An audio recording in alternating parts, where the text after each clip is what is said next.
Bonjour à toutes et bonjour à tous, ici c'est Marie de B et aujourd'hui on se retrouve pour les pronostics du pay-per-view qui aura lieu ce week-end de dimanche à lundi. Et attention puisque nous allons changer d'heure, donc attention les gens au changement d'heure pour pas louper le pay-per-view pour ceux qui le regardent en direct. Je veux bien sûr parler de Hell in a Cell, le pay-per-view exclusif à Raw. Donc on commence, on va parler évidemment de ce qui s'est passé à Raw. Malheureusement c'était assez creux ces temps-ci. Et il s'est pas passé grand-chose, il n'y a pas eu grand-chose de faits marquants, j'allais vous dire. Mais on va quand même parler des différents matchs. Et on va parler du prochain pay-per-view qui sera lui un pay-per-view mix. Ça veut dire qu'il y aura Raw et SmackDown. Donc nous aurons les Survivor Series match Team Raw contre Team SmackDown. Et donc on fera un petit tour à la fin de la vidéo du premier match annoncé pour les Survivor Series match et des matchs Survivor Series qu'on aura lors des Survivor Series, évidemment, puisque le pay-per-view s'appelle ainsi. Mais avant toute chose, on va parler de Hell in a Cell. Et on commence par le pré-show qui a été annoncé assez tardivement, mais vu qu'il a été annoncé, eh bien, je peux vous le dire. Nous aurons un six-man tag team match. Donc, nous aurons Cédric Alexander qui sera en compagnie de Lince Dorado et Sin Cara qui feront face à Tony Nese, Drew Gulak et Arya Daivari. Alors autant vous dire que les deux seuls que je connaisse dans ces 6 hommes, c'est Cédric Alexander et Sin Cara. Les autres, je ne les connais pas. Ou alors peut-être qu'ils avaient un autre nom et que là ça me dit rien du tout. Mais là de nom et que je regarde leur visage, ça me dit rien. Cédric Alexander, je connais, voilà. Je connais parce que j'avais déjà entendu son nom et tout ça. Sin Cara, évidemment, on connaît Sin Cara. Donc autant vous dire que, à mon avis, ça va être l'équipe Face qui va gagner, tout simplement puisque 98% du temps dans le pré-show, c'est l'équipe Face qui gagne. Et bah écoutez, c'est plutôt un pré-show qui surprend puisque pour une fois ils nous mettent des lutteurs qu'on n'a pas l'habitude de voir en avant. Et ça c'est quand même une bonne chose de la part de la WWE.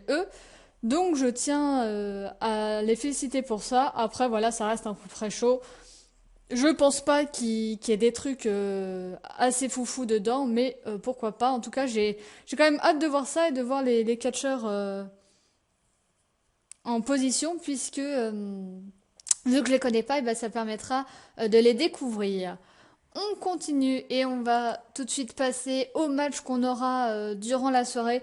Donc le premier match, c'est un tag team match simple entre l'équipe Soft et le club. Donc autant vous dire que cette rivalité, mais j'en ai marre. Voilà, je ne comprends pas pourquoi ils mettent l'équipe Soft contre le club. Le club, mais on n'y croit plus au club. Le club, c'est foutu, c'est mort, c'est out. C'est l'enfer, oui, le club, voilà, c'est l'enfer, le club. Le club, ils sont pas crédibles de seconde. Et l'équipe Soft, ils sont bien plus avec leur gimmick et les gens qui sont derrière eux, ils ont beaucoup plus d'attributs que le club. Le club, ils ont eu je ne sais pas combien de chances au titre, ça n'a rien donné, tu m'étonnes. On ne sait pas trop ce qu'ils veulent en faire du club. Je ne sais pas, il y a eu des affaires avec AJ Styles et avec Dana Brooke et maintenant c'est un truc un peu pourri. Mais en tout cas, voilà, moi je suis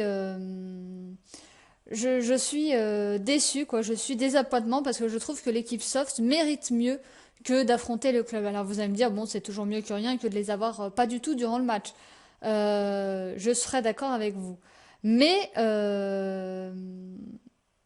mais voilà, moi ça m'embête pour eux parce que je trouve que même le club, s'ils étaient bien amenés, je pense que ça pourrait être cool. Parce qu'apparemment, d'après les rumeurs que j'ai entendues, à NXT, eh bien, ils étaient beaucoup mieux bookés que ça et que c'était beaucoup plus agréable à regarder. Alors, comme vous le savez ou comme vous le savez peut-être pas pour les nouveaux, et bienvenue aux nouveaux, nous sommes 106, merci beaucoup, petite parenthèse, parenthèse fermée. Eh bien, le club à NXT, apparemment, c'était une équipe bien. Bon, bah, moi, je n'ai jamais regardé NXT, donc je suppute qu'à NXT, c'était une équipe bien, mais je peux pas vous affirmer que le club à NXT, c'était bien. Alors, après, tout le monde le dit, là, je regarde les réseaux sociaux et tout ça en attendant, Et tout le monde me dit que le club c'était mieux avant. Ah ouais, mais voilà, le problème c'est que ils ont fait venir trop de gens et ils savent pas trop quoi faire d'eux et finalement, ben, à force d'amener trop de gens, eh bien, on voit tout le temps les mêmes, comme avant, j'ai envie de vous dire, et que ceux qui viennent, ben, ou ils s'intègrent tout de suite et où ils ont de la popularité tout de suite, ou malheureusement, ce sera très difficile pour eux et à mon avis, il va y avoir beaucoup de ménages de printemps. Et là, je dis soft, mais sans hésiter, je ne verrai pas ce que ça changerait de faire gagner le club maintenant. On continue avec le titre Cruiserweight Championship dans un match simple. TJ Perkins qui affronte Brian Kendrick. J'ai envie de vous dire encore une fois, again. Mais euh, mais voilà, moi ça m'énerve. Je trouve que ça c'est l'un des points faibles du fait que les rosters soient séparés, c'est qu'on a un peu la même chose. Ça fait combien de fois qu'il affronte ce gars-là, TJ Perkins? Ça fait au moins la troisième ou quatrième fois. Et à chaque fois, il gagne. Il a gagné en simple, il a gagné en soumission. L'autre, il a gagné par disqualification, mais il a gagné aussi. Mais j'en ai marre, mais pourquoi on voit pas les autres cruiserweight? Alors, je sais pas, ils sont passés où? Surtout qu'on avait appris que, je crois que c'était Sin Cara ou Kalisto, l'un des deux, qui voulait être dans la division cruiserweight. Voilà, pourquoi on voit tout le temps les mêmes? Alors c'est bien de commencer avec Brian Kendrick, ça je suis d'accord avec vous, parce que le mec quand même, il a de la prestance et tout ça. Mais si c'est pas pour lui donner le titre, ça sert strictement à rien. Alors après, vous allez me dire, oui, au début, il pouvait pas lui donner le titre, puisque TJ Perkins avait récupéré le titre pas longtemps avant. Et donc, moi, je dis oui, bon, pourquoi pas, ça, cet argument tient. Mais lors du premier affrontement, là, ça fait 3 ou 4 fois qu'ils s'affrontent, la ceinture a été remise en jeu plein de fois aussi, et Brian Kendrick, malheureusement, n'a toujours pas eu de ceinture. J'ai envie de vous dire, à force, eh bien, ça va plutôt nuire au fait qu'on ait tout le temps ces deux-là mis en avant, déjà, et ça va nuire aussi au fait à Brian Kendrick qui, on lui donne des opportunités à gogo et le mec n'est même pas capable de gagner, même quand la ceinture n'est pas en jeu. Donc voilà, je trouve ça un petit peu dommage. Bon, autant vous dire que là, ça m'étonnerait que Brian Kendrick récupère le titre. Je suppose qu'ils vont gagner TJ Perkins, mais là, personnellement, ce serait plus de la supposition parce que je ne connais pas du tout cette division Cruiserweight. Je n'ai pas suivi avant qu'elle arrive à Raw. D'ailleurs, la manière dont elle est arrivée à Raw, je trouve que c'est un petit peu mal branlé pour ceux qui ne suivent pas la Cruiserweight. C'est un peu dur de comprendre et de suivre. Voilà, moi je m'y intéresse pas trop. Malheureusement, ils n'ont pas réussi à me faire intéresser pour l'instant à cette division. On continue avec le match suivant. Alors là, c'est quand j'ai vu ce match d'annoncer, je me suis dit, ah mon Dieu, Bayley contre Dana Brooke, un match simple. Alors j'espère franchement que ce sera Dana Brooke qui va gagner. Alors je n'ai rien contre Dana Brooke et Bayley, mais je comprends pas pourquoi on a cette rivalité-là. Je suppose que c'est parce qu'ils avaient pas d'autre choix à faire que de les mettre ensemble. Mais alors attendez, je vais éternuer. Non, ça va. Désolée. Mais voilà, il n'y a pas vraiment eu de choses qui se sont passées. Voilà, je dirais Dana Brooke, qui est un peu la protégée de Charlotte. Elle a rien du tout. On voit tout le temps, de toute façon, Charlotte ou Sacha ou Paige quand elle est là. Mais sinon, on voit tout le temps Sacha, Charlotte. Voilà, on voit tout le temps les deux mêmes. Et les autres, un peu, elles font figure de potiche et de plante vert. Je trouve ça dommage. Maintenant que Bayley est là, peut-être que du coup, ça va tourner entre Bayley, Charlotte et Sacha. Et que le titre va tourner entre les trois. Mais déjà, le titre, là, il fait ping-pong entre Charlotte et Sacha, j'ai envie de vous dire. Ça va pas changer grand-chose. Mais voilà, moi, je sais pas. Dana, je trouve qu'elle s'en sort pas mal pour une débutante et tout ça. Voilà, donc je mettrais Dana, mais ce serait plus côté préférence, même si je connais ni l'une ni l'autre. Bayley, voilà, j'ai entendu parler, mais pareil, je regardais pas NXT. Mais voilà, je dirais Dana Brooke, voilà. On continue avec le titre par équipe qui sera remis en jeu. Alors, est-ce que ce sera un match simple? Je regarde tout de suite. Je crois que c'est un match simple. Oui, c'est un match simple. Entre les New Day et l'équipe Cesaro Sheamus. Donc là, moi, personnellement, j'en peux plus des New Day. Je sais pas pour vous, mais les New Day, c'est bon, on en a fait le tour. Alors malheureusement, ils vont battre le record, ça c'est une certitude, hein. Maintenant qu'ils ont fait un an de règne, eh bien on parle d'un fameux record qu'il y a après. J'ai envie de dire non. Non, non, c'est bon, on a compris. Alors, il y a très très peu de chances que Sheamus et Cesaro récupèrent les titres. Déjà, numéro un parce que le pétage de record, comme je vous viens de vous le dire. Et surtout, raison numéro 2, qui est un petit peu plus logique, c'est que Cesaro, apparemment, voulait partir de la WWE parce que n'était pas content de son sort. Et alors, ça, c'était la version numéro 1, comme quoi il voulait partir et quitter la WWE. Maintenant, la version numéro 2, c'est qu'il serait transféré à SmackDown. On parle beaucoup, il y avait beaucoup de rumeurs comme quoi lui serait transféré à SmackDown et Randy Orton, lui, serait transféré à Raw. Et je crois qu'il parlait aussi d'un autre catcheur, mais je m'en souviens plus. Mais en tout cas, il y a beaucoup de rumeurs comme quoi le fait que Cesaro allait être transféré à SmackDown et que c'était mieux pour lui parce qu'il allait plus être mis en avant dans la division SmackDown que dans la division Raw. Donc ça m'étonnerait avec le fait qu'il veuille partir ou le fait qu'il change de roster qu'on leur donne un règne à ces deux-là. Voilà, je pense qu'ils les ont mis ensemble juste pour attendre la décision de Cesaro parce que Cesaro, à mon avis, il n'était pas encore bien décidé. Peut-être qu'il a réussi à avoir quelque chose de la WWE, peut-être, hein, mais peut-être que du coup, ils lui ont dit, bah écoute, on va te filer un règne avec Sheamus, ce sera mieux que rien. Voilà, un règne de un mois et hop, après on te met à SmackDown, quoi. De toute façon, ça ferait du bien d'une pause dans le règne des New Day, mais malheureusement, voilà, si vous êtes comme moi et que vous en avez marre, ben faut prendre votre mal en patience parce qu'à mon avis, les New Day, eh bien, je suppose qu'on leur a mis ce match-là pour caser un match de titre remis en jeu et qu'on sait pas trop se casser le cul et que malheureusement ils vont péter le record et donc ça veut dire rester champion. On continue avec le premier Hell in a Cell match et donc là attention parce que la WWE ça m'a fait marrer.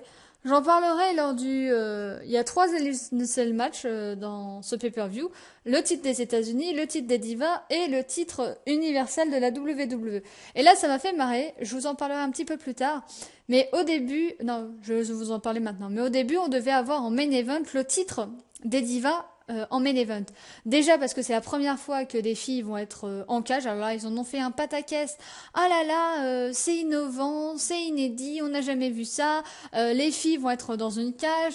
Apparemment, il va y avoir une prise de risque de Charlotte. Ça, je vous en reparlerai quand je vous ferai les pronostics sur le match des divas, bon, sur les matchs féminines, parce que maintenant, il faut plus dire diva, lol.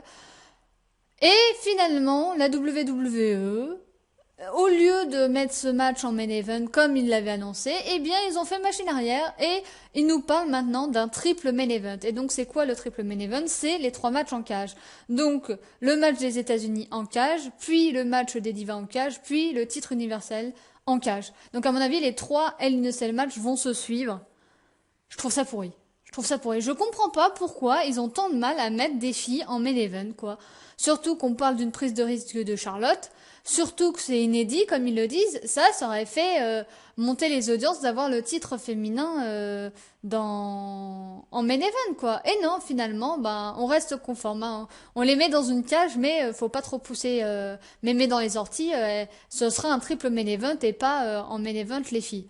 Voilà, je trouve ça dommage, voilà, petit coup de gueule. Fermons la parenthèse. Donc le premier main event, du coup, le titre des États-Unis, donc Rusev contre Roman Reigns pour le titre des États-Unis. J'en ai marre de cette rivalité, j'en peux plus, mais oh là là. Mais voilà, Roman conserve, et j'espère que c'est la fin de cette rivalité pour passer à autre chose. Parce que j'en ai marre de cette rivalité, ça tourne en rond, je trouve qu'on n'avance pas. Et c'est ça le problème, j'ai l'impression de voir tout le temps les mêmes choses. Je regarde Raw, je vous le dis, je le regarde en diagonale ces temps-ci parce que j'ai pas trop le temps. Et deux, que c'est tout le temps la même chose et donc ça m'ennuie. Donc au lieu de m'ennuyer de ingurgiter Raw et d'être... et d'en avoir marre et de me dire putain c'est nul, eh ben je préfère regarder en diagonale, mais cette rivalité, mais j'en peux plus. Mais changez, bordel, y a pas que Rousseff dans la vie, quoi, y a d'autres gamins. Pourquoi vous mettez pas un Sami Zayn? Sami Zayn contre Roman Reigns, voilà, c'est un truc neuf, c'est un truc nouveau, c'est du sang frais, voilà, c'est... Cette rivalité, j'ai l'impression de l'avoir toutes les semaines, quoi. Toutes les semaines, j'ai l'impression qu'à Raw, on a Roman Reigns contre Rousseff. Et surtout que ils ont fait la rivalité côté personnel Russie-États-Unis comme d'habitude, avec en se moquant de la famille de Rousseff et tout ça, j'ai envie de vous dire, mais ah là là, mais ça m'a énervé quoi. Moi, je suis pas rentrée dans le truc. Déjà, j'étais pas rentrée de base. Moi, j'espérais que cette rivalité allait se finir avant. Bon, là, j'espère que c'est le dernier match et que Roman conserve évidemment. Je pense qu'il y a même pas de discussion à avoir. On continue du coup avec le second main event, lol. Le titre féminin qui sera remis en jeu, donc Sasha Banks contre Charlotte pour le titre féminin dans une cage. Donc, comme je vous disais, on parle d'une prise de risque de Charlotte. Charlotte aurait proposé. Alors, apparemment, Vince ne serait pas trop chaud. Alors, est-ce qu'elle va le faire ou est-ce qu'elle va pas faire? Mais voilà, attention, je vais spoil. Peut-être qu'elle fera ça. Donc, si vous voulez pas de spoil, avancez de quelques secondes et voilà. Donc, attention, spoil. Charlotte ferait un moonsault du haut de la cage. Voilà. Fin du spoil, vous pouvez revenir. Donc ça aurait fait le main event. Alors, malheureusement, je suis contre le fait qu'elle soit en cage. Pourquoi? Alors oui, c'est inédit. Alors c'est inédit par la WWE. Hein. Entendons-nous bien, parce que des filles qui se battent en cage, ça, ce n'est pas inédit du tout. Mais bon, je pense qu'ils ont un siècle de retard, malheureusement, la WWE là-dessus. Les filles ne seront jamais au même niveau que les hommes et ne seront jamais mises autant en avant que les hommes. Malheureusement, c'est comme ça. Fin de parenthèse. Donc pourquoi? Tout simplement parce que on sait que Sacha est plus ou moins blessée avec son dos et tout ça. Et que moi, quand elle fait ses matchs, c'est vrai qu'elle prend des risques. Et moi, je me dis, ça, dans une cage, voilà, quoi, c'est quand même une cage, quoi. Hein. C'est pas un petit truc neuneu, quoi. Et le deuxième point négatif, ce que j'aurais à vous dire, c'est que j'ai peur, mais que Charlotte redevienne championne. Puisque pour l'instant, Charlotte a été championne à chaque fois dans les pay-per-view, qu'elle a perdu son titre à chaque fois c'était dans Raw, et qu'ils ont l'air de jouer là-dessus comme quoi elle est invaincue au pay-per-view. Donc j'ai peur qu'en fin de compte ça fasse encore une fois un ping-pong et que Charlotte redevienne championne. Et là j'ai envie de dire mais stop. Stop. Stop de Sacha contre Charlotte. Putain, mais vous avez, bon, Paige, voilà, c'est fini. Mais il y a Dana, il y a Bayley, il y a, il y a toutes ces personnes-là. Il y a Nia Jax que vous avez ramené. Et non, Sacha contre Charlotte. Bah, voilà, moi ça m'énerve qu'on voit tout le temps les mêmes. Et voilà, ce match-là, bah, je l'attends pas. Vous voyez, moi je suis pas hypée par le fait que ce soit la première fois qu'il y ait des femmes dans une cage. Moi ça me hype pas et j'ai peur qu'on soit plus déçus que autre chose. Et on finit par le main event, du coup, le troisième main event. Pour le titre universel de la WWE, donc c'est Seth Rollins contre Kevin Owens pour le titre. Bah pareil, j'en ai marre. Kevin Owens, ouais, ça passe. Seth Rollins, je crois pas en son face turn. Voilà, pour moi, il est pas du tout face, Seth Rollins. Et je dirais Kevin Owens qui reste champion. À part si on a une intervention de Chris Jericho et que finalement parce qu'il y a pas de disqualification et que finalement Seth Rollins gagne avec l'intervention de Chris Jericho. Parce qu'on sait qu'entre les deux, le torchon brûle. Mais sinon, voilà, je dirais Kevin Owens. Donc voilà, c'était fini pour cette courte vidéo, du coup, des pronostics de Hell in a Cell. Personnellement, voilà, moi je l'attends pas trop, ce Hell in a Cell. Je trouve que les matchs, ça fait 10 000 fois qu'on les a vus. Que ça tourne un petit peu en rond.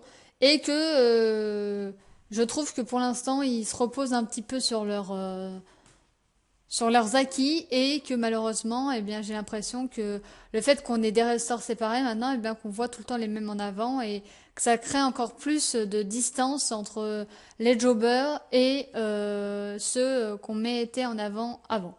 Donc voilà, n'hésitez pas vous à dire dans les commentaires si quel match vous avez aimé, enfin quel match vous attendez. Vos pronostics, n'hésitez pas à le dire. Et n'hésitez pas aussi à dire si ce pay-per-view vous hype ou si vous êtes comme moi un petit peu, pas blasé, mais voilà, vous attendez pas grand-chose. En même temps, vaut mieux en attendre pas grand-chose et être surprise que dire que la carte est alléchante et finalement être déçu. On ne citera aucun pay-per-view, mais vous m'avez comprise. Voilà, écoutez, je vous souhaite une bonne journée, une bonne après-midi ou une bonne soirée. J'espère néanmoins que cette vidéo vous aura plu. N'hésitez pas à faire vos pronostics et à mettre des petits pouces verts et dire des commentaires ce que vous pensez en ce moment de la WWE. Et nous, on se retrouve très bientôt. Allez, ciao ciao!